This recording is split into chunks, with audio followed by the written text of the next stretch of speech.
नमस्कार किसान साथियों, स्वागत है आप सभी का एक बार फिर से मालवा की खेती यूट्यूब चैनल पे। किसान साथियों, सोयाबीन फसल की अवधि की बात करें तो अधिकतम क्षेत्र में यह अवधि अभी 50 से 60 दिन की अवस्था में है। चूँकि सोयाबीन की विभिन्न वेराइटियां हैं तो ये भी अलग अलग क्षेत्रों में अलग अलग स्टेज पे है, या यूँ कहूँ किसान साथियों की जो शीघ्र पकने वाली वेराइटियाँ हैं 80 से 85 दिन का समय लेती हैं, उन वेराइटियों की फलियाँ भी बनने लगी हैं और कई क्षेत्रों में दाना भी बढ़ने लगा है। वहीं किसान साथियों, यदि लेट पकने वाली वेराइटियों की बात करें तो कहीं पे फूल की अवस्था है तो कहीं पे फलियाँ बनने लगी हैं।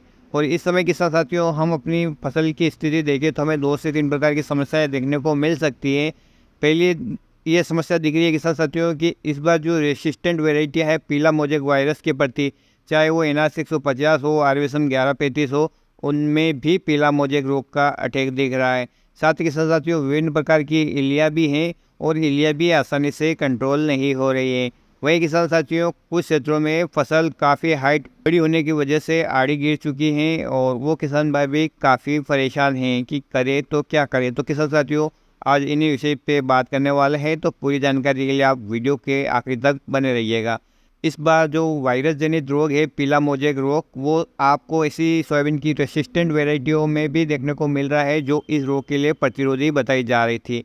किसान साथियों, ये प्रतिरोधी किस्में हैं, न कि वायरस प्रूफ है। कहने का मतलब ये है कि रोग किसी भी वैरायटी में आ सकता है, उनकी जो मात्रा रहती है या जो फैलने की जो संख्या है वो कम हो सकती है। यूँ या कहे कि किसी वैरायटी में ये ज़्यादा फैल सकता है तो किसी वैरायटी में ये कम फैल सकता है उसकी प्रतिरोधक क्षमता के कारण। ये कोई भी वैरायटी स्टील की नहीं बनी है या लोहे के उसके पत्ते नहीं हैं जिसके कारण कि रस चूसक कीटों का उसमें अटैक न हो या वायरस का उसमें अटैक न हो। तो किसान साथियों, आप देख पा रहे हैं कि इस वर्ष की जो बारिश है रिमझिम रूप से हो रही है और भारी बारिश किन्हीं किन्हीं क्षेत्रों में देखने को मिली है, बाकी हल्की फुल्की बारिश हो रही है जिसके कारण कीटों का भयंकर प्रकोप देखने को मिल रहा है। खास करके सफ़ेद मक्खी का, हरे मच्छर और सफ़ेद मच्छर, जितने भी रस चूसक कीट है किसान साथियों, ये वायरस को एक पौधे से दूसरे पौधे पर ट्रांसफ़र करते हैं।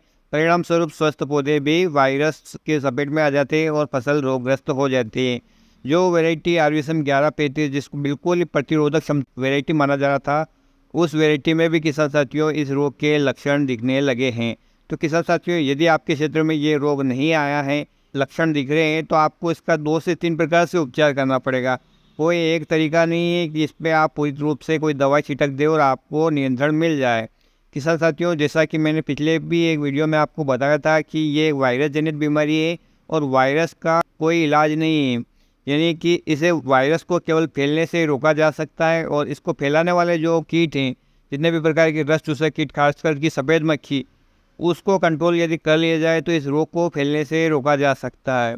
और इसको रोकने के लिए किसान साथियों, सबसे बढ़िया उपाय ये है कि यदि आपके क्षेत्र में ये रोग नहीं है तो आप येलो स्टिक की टेप लगा लीजिए। इस पर यह आकर्षित होकर चिपक जाएगी और इस प्रकार से एक नेचुरल तरीका, बिना कोई इंसेक्टिसाइड का प्रयोग किए हुए, आप अपनी फसल को इस रोग से बचा सकते हैं। क्योंकि जब सफ़ेद मक्खी का अटैक आपके खेत में नहीं रहेगा तो इस रोग के फैलने का भी कोई चांस आपके खेत में नहीं रहेगा। यदि किसान साथियों आपके खेत में छुट-फुट पौधे इस रोग से रोगग्रस्त हो चुके हैं तो उनको उखाड़ कर दूर ले जाकर ज़मीन में गाड़ देवे, ताकि रस चूसक कीट उन पौधों से रस चूसकर वापस स्वस्थ पौधों को संक्रमित ना कर सके। इस बात का ध्यान रखें। और यदि अधिक मात्रा में आपके खेत में ये रोग फैल चुका है तो आपको किसान साथियों कीटनाशक का स्प्रे करना पड़ेगा। कीटनाशक ऐसा ले किसान साथियों कि आपके दोनों प्रकार के कीट नियंत्रित हो जाए, यानी कि आपकी फसल में इल्लियों का भी नियंत्रण हो जाए और जो सफ़ेद मक्खी या अन्य रस चूसने वाले कीट हैं इनका भी आसानी से नियंत्रण हो जाए। लेकिन सामान्यतः देखा जाता है कि जो रस चूसने वाले कीट हैं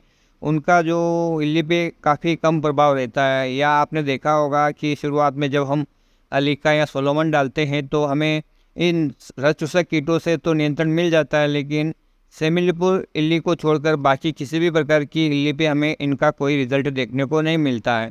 इसलिए हमेशा आपको क्रॉस करनी है दवाइयाँ। एक तो आपको रस चूसक कीट की ले लेनी है, साथ ही ले लेनी है आपको इल्लियों के लिए। और इनके बारे में मैंने बहुत ही अच्छी टेक्निकल पिछले वीडियो में आपको बता रखे हैं, फिर भी मैं शार्ट रूप से आपको यहाँ बता दूँ किसान साथियों कि रस चूसक कीटों के लिए आप अलीका या सोलोमन ले लीजिए। और इस अवस्था में यदि आपकी फसल है कि उसमें फलियाँ आ चुकी हैं तो इस अवस्था में किसान साथियों यदि आपने इमामेक्टिन बेंजोएट का प्रयोग नहीं किया है तो वो ले सकते हैं इल्ली के लिए, या आपने उसका प्रयोग कर लिया है तो आप क्लोरएंट्रोनिप्रोल जो कि कोरोजन में आती है, उस दवा का प्रयोग कर लीजिए। इन दोनों टेक्निकल में से किसान साथियों जिसका आपने प्रयोग कर लिया उसको छोड़कर दूसरे से बदल लीजिए और आपके खेत में आप इस प्रकार का कीट नियंत्रण इन टेक्निकल से कर सकते हैं। तो सफ़ेद मक्खी और इल्ली का जब अटैक कम हो जाएगा किसान साथियों, तो निश्चित रूप से आपकी जो उपज में जो नुकसान होने वाला है वो बच जाएगा। वही बात करें किसान साथियों कि यदि इस समय आपकी फसल में कोई रोग लग जाता है तो उसके नियंत्रण के लिए भी आपको इस साथ में फंगिसाइड मिला लेना है। किसान साथियों, महंगा फंगिसाइड आपको हमेशा अच्छा रिजल्ट दे ये ज़रूरी नहीं है। पहले हमें यह देखना पड़ेगा कि हमारे खेत में समस्या किस प्रकार की है, ज़्यादा समस्या है या कम समस्या है या अभी समस्या आई ही नहीं है। कहने का मतलब है यदि आपके खेत में अभी कोई रोग के लक्षण नहीं दिख रहे हैं तो आप साधारण सा फंगिसाइड ले लें तो भी आपको अच्छे रिजल्ट मिलेंगे। यदि आपकी फसल में कहीं कहीं फंगस का प्रकोप दिख रहा है तो आपको मीडियम रेंज का फंगिसाइड ले लें। और वही यदि आपके खेत में या आपके प्लॉट में आपको ऐसा लग रहा है कि हाँ फंगस का अटैक भयंकर रूप से हो चुका है और इसका स्प्रे हमें ज़रूर करना चाहिए, तो तुरंत किसान साथियों एक अच्छे टेक्निकल का चाहे महंगा हो उसका प्रयोग करना है।